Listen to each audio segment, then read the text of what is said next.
Walt Whitman is an American poet. He wrote his poetry in the 19th century, and that era is known for the classical poems. When I talk about classical poems, these poems were famous for their rhymes and rhythm. They had those beautiful verse arrangement. But Walt Whitman, he was not a conformist. He did not conform to the usual pattern of rhyme and rhythm. His poetry were quite unusual, and the messages he emphasized were very strong and were evident from his poem. This poem, Animals by Walt Whitman, when we hear this word animal, what does it tell you? Animals means creatures not having intellect like we human beings. We consider them inferior when we have to specify someone's misdeed or cruelty or evils. We usually compare those deeds with the animals. That's how we consider and treat animals. Now, and let us look through the poem. As usual, first we will recite the whole poem. We will try to skim through its meaning at the surface, and then we will delve deeper into the poem. The poem is, I think I could turn and live with animals. So they are so placid and self-contained. I stand and look at them long and long. They do not sweat and whine about their condition. They do not lie awake in the dark and weep for their sins. They do not make me sick discussing their duty to God. Not one is dissatisfied, not one is demented with the mania of owning things. Not one kneels to another, nor to his kind that lived thousands of years ago. Not one is respectable or unhappy over the whole earth. They bring me tokens of myself. They evince them plainly in their possession. I wonder where they get those tokens. Did I pass that way those times ago and negligently dropped it? So, going through the entire poem, we see that the poem, as usual, lacks any rhyme and rhythm. Its pattern is quite irregular. Yeah, the poem's pattern is, you see, it's irregular. There's no rhyme and rhythm.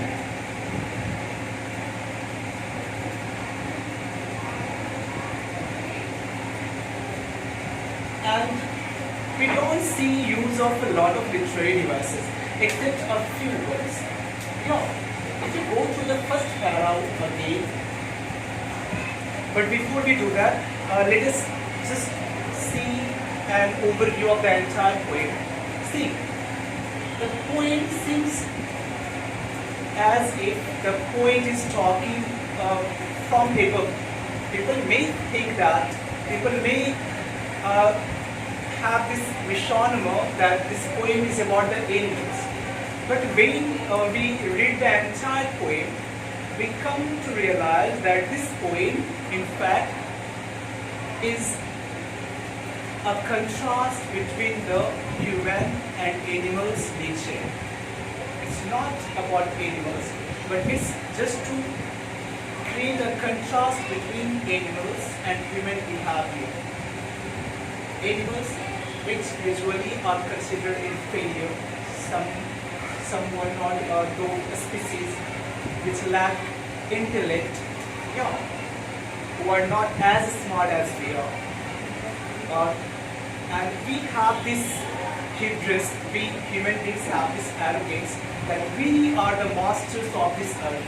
Everything belongs to us, and these animals, they are at our mercy. Okay. And let's go through the poem. It starts with, I think I could turn and live with animals. They are so placid and self-contained. You see, the poet has used the word I. I is a, which kind of pronoun? Personal pronoun. It's first person. Okay? The first person pronoun I has been used. And when does a poet use I? He wants to relate it with himself. Sure. Maybe he does not want to annoy his reader, does not want to make them feel bad. So he chooses himself. Yeah. He chooses himself as the representative of the entire humanity. And he says, I think I could turn and live with animals. He says, I have this view. I believe that I can live life of an animal, live the way animals do live. They are so placid and self-contained. And then he answers himself the reason behind his opinion, the reason why he wants to live with the animals. He says, they are so placid and self-contained. Placid means calm. They are peaceful, they are calm, and self-contained means they are satisfied. Yes, they are satisfied. These two traits are lacking in the human lives. We lack calm, peace. Yeah, we keep on hustling our entire life in the search of happiness, in the search of peace, instead of rather having it, rather owning it. We can have peace anytime we want, but the thing is, we don't want peace. It's intrinsic in our nature. And why we are not peaceful? Because we are not satisfied with our life. Yeah, we keep striving for more and more, and when we get more, we still want some more, and in this fashion we are never satisfied in reality. He says, I stand and look at them long and long. What does it tell you? I stand and look at them long and long. Which literary device has been used here? Repetition. Repetition or alliteration you can see. But better I say because the word has been repeated. Okay, maybe you see L has been repeated, that's why you say alliteration, but it is repetition. Yeah, it's repetition. And why repetition has been used? It is used to emphasize upon a word, a particular phrase or a word. No? So the poet wants to emphasize that I stand and look at them long and long. Who are they? Animals. Animals. When you stand and look upon something for a long time, why you do that? Why you do that? When you get spellbound, when you get spellbound, now means when something is very attractive, unusually attractive, when something is very appealing, they will stand to observe that for long duration. And why long and long? The poet wants to emphasize that he stands and overlooks the animals for very long because it is spellbound by their persona, the way they are. Okay? He says, I stand and look at them long and long. This entire line reflects poet's attachment, or you can say poet's attraction towards the animals, towards their nature. So this entire paragraph now. Let us bring all this thing. We see not a lot of literary device has been used except repetition and anaphora you can see because this pronoun I has been used twice. Now, in the first sentence as well as in the second sentence, although it's the third line of this poem. Yeah. I stand and look at him long and long.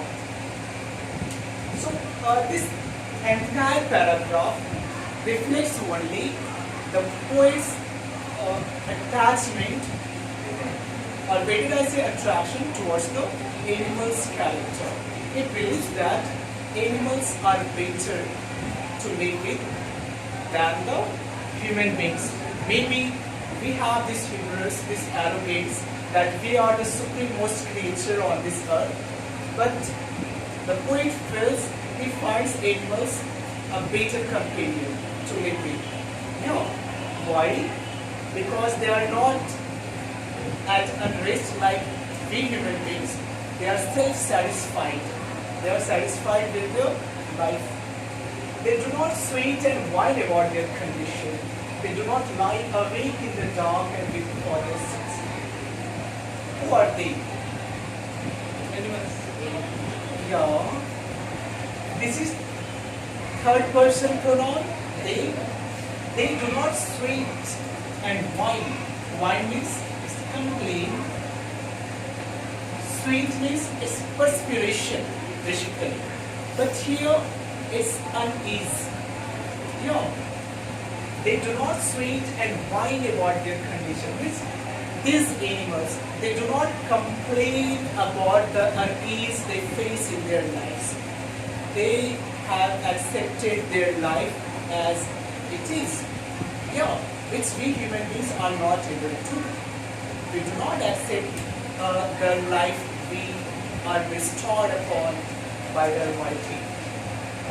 Rather than enjoying it, rather than appreciating the life we have got, we keep complaining about our lives all the time. Yeah. They do not lie awake in the dark and wait for their sins. So again you see the word they do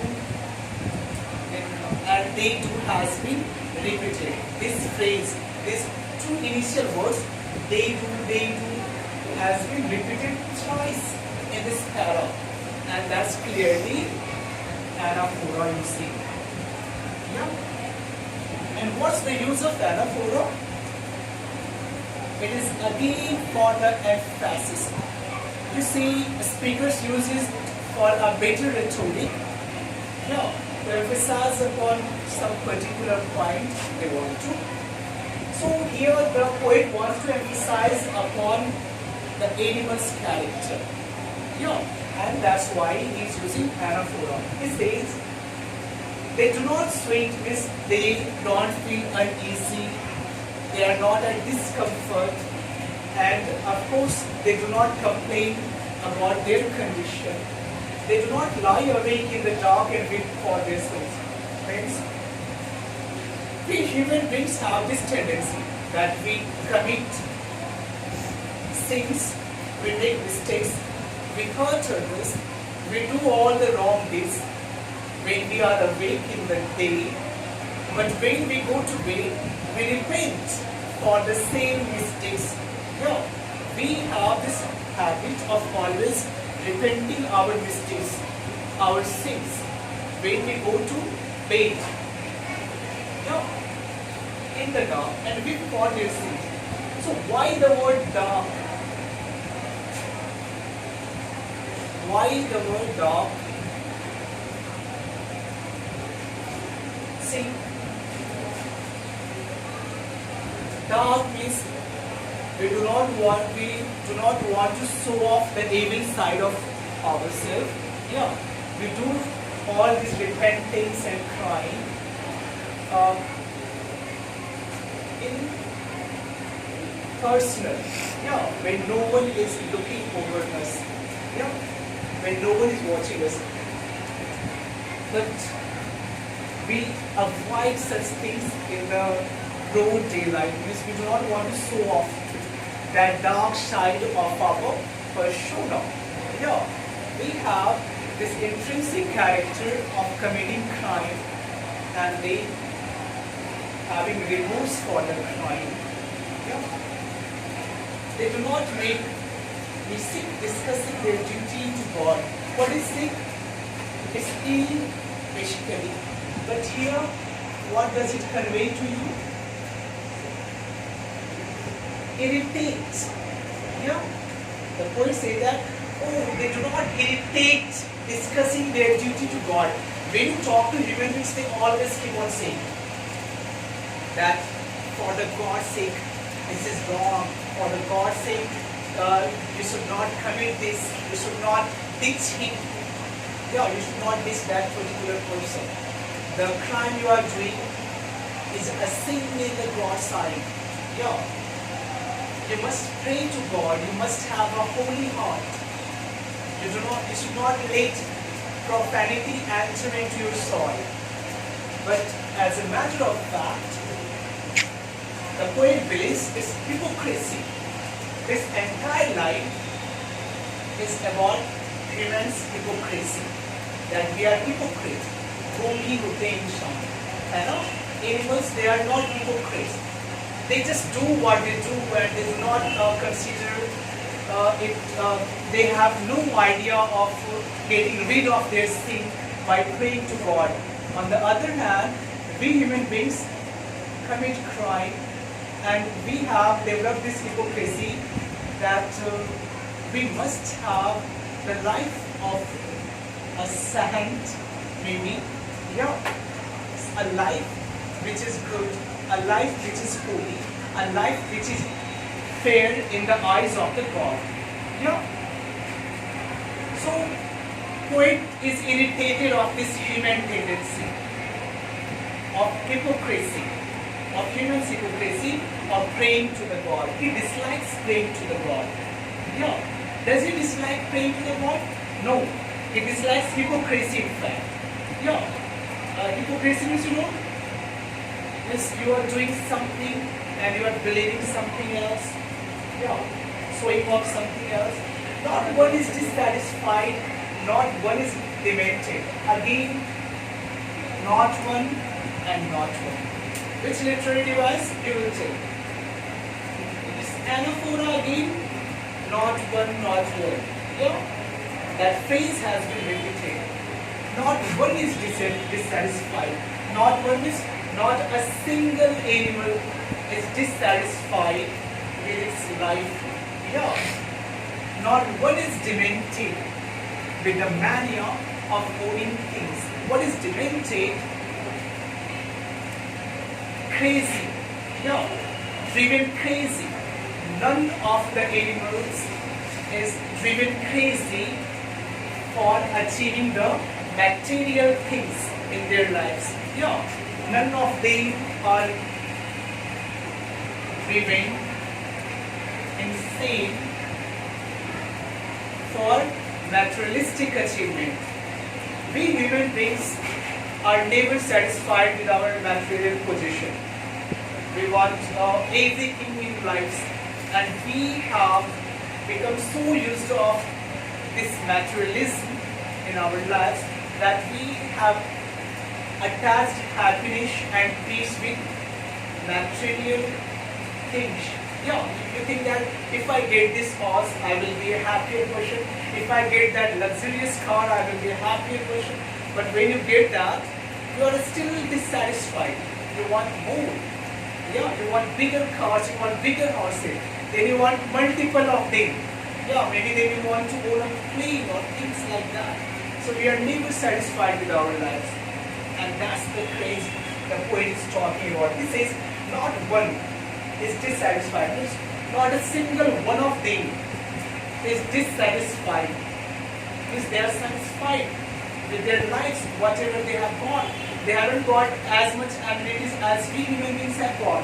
They haven't got the comfort of the four walls. They haven't got the bed, that warm, soft bed to lay their kids upon at night. Yeah, when it's raining hard or maybe it's scorching heat outside, still they live in the open, facing them on, and still being satisfied with whatever the Almighty has blessed them with. They do not whine for it. They are not materialistic as we do. So this entire, these two lines are about human materialistic tendency and how we go in sin in achieving these materialistic things in our life, and how we are never satisfied with our material achievements. How ever or how much more we might have, but still we are dissatisfied. Not one nails to another, nor to his kind that lived thousands of years ago. Nails means bow down. When someone kneels, when someone bows down before that other person, when you respect that other person, then you bow down, they will kneel. So, what does it tell you? Not one. Again, one stands for the animals. It's not even a single animal bows before another animal, not to his kind that lived thousands of years ago. And unlike us, they do not even bow to their own ancestors. We human beings, we bow to our ancestors now. It's our grandparents, our great-grandparents. We respect them. We have their pictures framed in our houses, hung on the walls. We worship them, a lot of us here, and we respect them. Why? Because they belong to us, not just our own forefathers. I mean to say that not just our own ancestors, but other great personalities also. Like you have this picture of Gandhi, Lord Buddha, Vivekananda. I know they must be respected, but here this contrast is between the whole human society, humanity, and the animals. And the poet does not like this idea. It is like self-boasting. No, you have no respect. Whenever some animal died, very few of us have hung the picture of an animal. Also you know who that animal might be. But we have this tremendous respect for our ancestors. So it is not one nails to another. This shows egalitarian. That they are all equal. There's no high and low. Everyone in the animal kingdom is equal, treated equally. None of them are superior, none of them are inferior to other. They all are equal, unlike we human beings. We have great people. God is kind that lived thousands of years ago. Unlike we human beings who bow before our ancestors who achieved great feats in their lives, they have quite an egalitarian upbringing. They have no such discrimination. Every animal, they are treated equally. Not one is respectable or unhappy over the whole earth. They may be tokens of myself, they evince them clearly in their position. So again you see, it was not one, multiple times. This is clearly anaphora. Although the poet has not used a lot of literary devices, but you see, he has used a few of them, like repetition and anaphora basically. He has used times and again. And you see, he has also personified the animals. When he said they, he is talking about their society, the way of their lives. Like we human beings have our way of lives. So personification goes through the entire poem, and you have repetition and anaphora. He says not one is respected or unhappy over the whole earth. None of them is respectable, unlike us. In our society, we have some people who are more respected than others, some who are more reputable than others, some who are superior than others. But unlike our lives, these women or these animals, they do not have such things in their society or in their society. The way they live their lives are unhappy over the ruler. These we human beings, we own this entire, we are the master of this entire. Still, we are unhappy. Still, we are not satisfied. Still, we are not satisfied. We want to, for our selfish, to satisfy our selfish ego, or for our selfish requirements, we want to have more and more. They bring me tokens of myself. They evince them plainly in their position. See, this line is quite strong. You see, the contrast the poet has been trying to create becomes very strong in this line. He says, they bring me tokens. Tokens is sign, symbols of something. They are not exact things, are they? Tokens are not exact things, but instead they are symbols. They are representative signs, figures. So he said, they bring me tokens of myself. Myself is the poet. He says that they show me the real me. I'm not the way I'm living my entire life. I was illuded my entire life. The real me is reflected in the lives of those animals. Those animals, they evince them plainly in their position. Evince means reflect, or you can say show. To show or to reflect clearly. Okay? To reflect clearly or to show clearly. You see, they bring me tokens of myself. They evince to show clearly them plainly in their position. Of course, this is not part of our poem. So this line says that the real me is like those animals, plain, simple, not complex like we human beings. They evince this soul, them plainly. Them is in their position. Them is characteristics. It's not animals, but it's characteristics. The characteristics the poet wants to get from the animals, wants to borrow from the animals. Them here stands for the characters. What characters? Characters the poet wants to borrow from the animals. What characters? That simple approach towards life. They do not have any hidden agenda. They are not hypocrite. They do not show off like we human beings do. And these characters, they can be seen clearly in their position. They just possess it. They do not make any attempt to show it off. They just possess it. That's right.